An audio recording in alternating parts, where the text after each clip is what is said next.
नमस्कार साथियों। जर्मनी ने एक नई पहल की शुरुआत की है जिसका नाम है फ्रीलांस वीजा। अब दुनिया भर के कोई भी देश, यूरोपीय देशों में छोड़ दें तो बाकी के देश जो कि जर्मनी में जाके फ्रीलांस में काम करना चाहते हैं और फुल सैलरी में यानी कि फुल वर्क नहीं करना चाहते, जैसे 9 to 5 की जॉब, 10 to 6 की जॉब या इसी तरह से एक फिक्स घंटों की जॉब नहीं करना चाहते, उनके लिए एक बेहतरीन विकल्प है जिसका नाम ही रख दिया है फ्रीलांस वीजा, जो सिर्फ फ्रीलांसर्स के लिए है। अब यहां पे बात आती है कि आखिर जर्मनी ने इसकी शुरुआत की क्यों। जरूर जर्मनी का इसमें कुछ फायदा होगा, और जो लोग यहां पे आएंगे, यानी कि अगर ये कोई पहल शुरू की गई है यानी कि लोग इंटरेस्टेड होंगे, तो वो क्यों इंटरेस्टेड होंगे, उनको क्या फायदा मिलेगा, तो दोनों तरफ के क्या फायदे हैं, क्या पक्ष हैं, क्या नुकसान हो सकते हैं, उन सारी बातों को आज हम जानने वाले हैं। नमस्कार साथियों, स्वागत है आपका दृष्टि आईएएस के इन फोकस प्रोग्राम में। मैं हूं केवल आपके सामने। अब चलिए शुरुआत यहीं से करते हैं कि ये जो खबर है ये एग्जैक्टली क्या है। ये पूरी खबर है यूरोप में, अगर आप उत्तर पश्चिम में जाएंगे जर्मनी में। इस जर्मनी ने सोचा कि क्यों ना हम ऐसा करें कि दुनिया भर के फ्रीलांसर को अपने देश में बुला लें और उनसे काम करवाएं। अब वो बेहतरीन फ्रीलांसर दुनिया भर के यहाँ पे आए और इनके लिए काम करें। तो इन्होंने कहा कि जो गैर यूरोपीय देश हैं, भारत भी जैसे कि, उसके लिए भी यह फ्रीलांस वीजा काम करने वाला है। तो ये है जर्मनी। पहले आप समझ जाएं जर्मनी है कहाँ पे। यूरोप में उत्तर पश्चिम की तरफ, और ये पास से देखेंगे तो नॉर्थ सी से लगा हुआ है। अगर हम देश देखें तो नीदरलैंड के साथ लगा हुआ है, बेल्जियम के साथ लगा है, स्विट्जरलैंड के साथ लगा है, ऑस्ट्रिया के साथ लगा है, चेक रिपब्लिक, पोलैंड के साथ और डेनमार्क के साथ लगा हुआ है। अब बात आती है यहां पे जिस वीजा का हम नाम ले रहे हैं फ्रीलांस वीजा, उसको जर्मन भाषा में कुछ अलग तरह से कहा जाता है। इसको जहां कहा जाता है फ्राई बेरुफ बेरुफलर वीजा।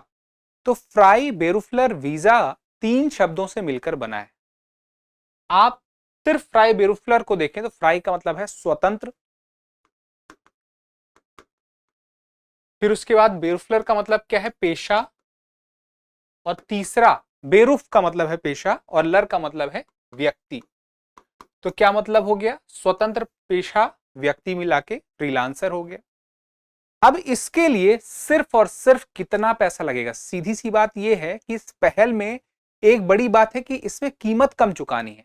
जैसे कि कोई ग्राफिक्स डिजाइनर है, जैसे कि कोई व्यक्ति कंटेंट राइटर है, कोई आर्टिकल लिखने वाला व्यक्ति है, जैसे कि कोई व्यक्ति, जैसे आप देखें सर्विस किसी प्रकार की दी जाती, कोई भी काम हो जिसके काम के घंटे फिक्स होते हैं, वो काम के घंटे फिक्स ना रहे, बल्कि क्या हो जाए कि आप किसी भी समय पे कर सकते हो, वो काम करके उस व्यक्ति को सबमिट कर दो। तो ये फ्रीलांसर वाला काम होता है। तो फ्रीलांसर वाले काम में आप अगर जर्मनी जाते हैं तो ये वीजा आपको सिर्फ 75 यूरो में मिल जाएगा।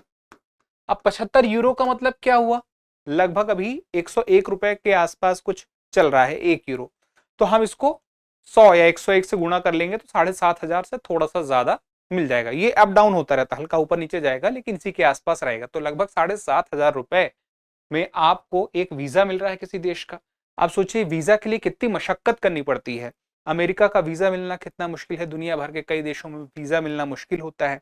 हमने अभी हाल ही में एक वीडियो देखा ही था जिसमें एक रिपोर्ट आई थी हिंदली पासपोर्ट इंडेक्स में कि भारत का पासपोर्ट कितना मजबूत है, कि कितने देशों में इसे एंट्री मिल जाती है, बिना वीजा के मिल जाती है या तो वीजा ऑन अराइवल की। तो ऐसे देशों की संख्या अभी 59 है, और बहुत सारे ऐसे देश हैं जहां पे उसको मिलती नहीं है, सिर्फ 59 ही है। भारत के रैंक बहुत पीछे है, 77 में अभी देखा जाए तो, हालांकि सुधार बहुत हुआ है।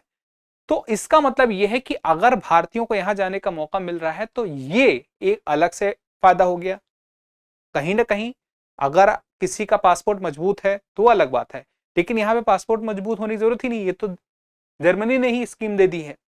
तो यहां पर ये फ्रीलांस वीजा एग्जैक्टली क्या है कि जो लोग फ्रीलांस में काम करना चाहते हैं, गैर यूरोपीय कोई भी कहीं से भी आके, वो 75 यूरो देगा और उसके बाद फ्रीलांस में काम करेगा सिर्फ। ये बात याद रखिएगा। उसके बाद चाहे कि शुरू में आ जाए, कुछ समय के लिए फ्रीलांस में करे और उसके बाद फिर सोचे कुछ समय के बाद फिर वो फुल टाइम जॉब कर लेगा, तो ऐसा नहीं है। और शुरुआत में सिर्फ 1 साल के लिए वैलिड होगा। तो 1 साल के लिए वैलिड है, तो उसके बाद फिर दोबारा से ये बढ़ जाएगा, मतलब फिर आगे चल के रिन्यू कराया जा सकता है। अब उसके बाद यहां पर खास बात यह होगी कि इन्हें फायदा मिलेगा, किसी एक कंपनी से जुड़ के काम नहीं करना है, यानी कि कोई कंपनी जो है वो फिक्स नहीं रहेगी और काम के घंटे भी नहीं रहेंगे, तो कोई व्यक्ति अपने सुविधा के अनुसार यहां काम कर पाएगा। फिर उसके बाद आता है कि ये खास क्यों है, तो जैसे मैंने आपसे क्या कहा कि इसमें व्यक्ति अपनी सुविधा देखेगा। दूसरी बात कि जब कोई फ्रीलांसर दुनिया भर के देशों से यहां पहुंचने की कोशिश करेगा तो उनमें भी अपना एक कंपटीशन होगा कि बेहतरीन फ्रीलांसर एक बढ़िया रेट पे मिल जाएगा।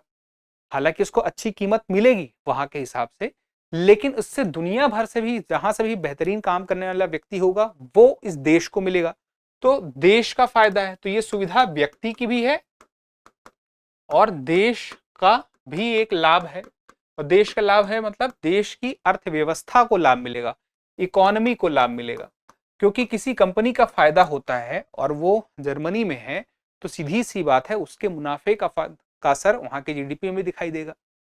फिर उसके बाद अगर कोई फ्रीलांस में काम करता है तो जैसे कि हमारे यहाँ देश में क्या है, पीएफ वगैरह कटता है और बहुत सारी सुविधाएं मिलती हैं, तो वो वाली सुविधाएं नहीं मिलेंगी। कोई वर्क प्लेस नहीं बनाना होगा, वो अपना जहां रहते हैं वहीं से काम करके सबमिट कर देंगे, तो बहुत सारी जटिलताएं जो होती हैं वो नहीं रहेंगी।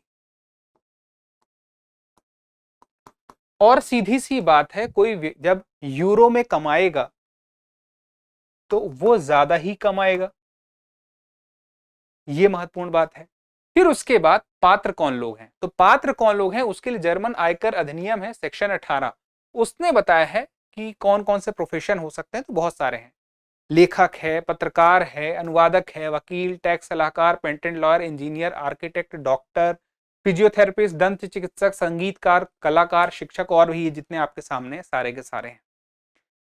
तो इसमें भी एक ये चीज देखी जाएगी कि जब आप पहले काम कर रहे थे तो आपके पास कितना, देखा जाए तो अभी योग्यता रही है, पहले का एक्सपीरियंस कितना रहा है, आपकी कमाई ठीक ठाक चल रही है कि नहीं चल रही, उसकी भी एक बेंचमार्क बना के लोग तय करेंगे सीमा।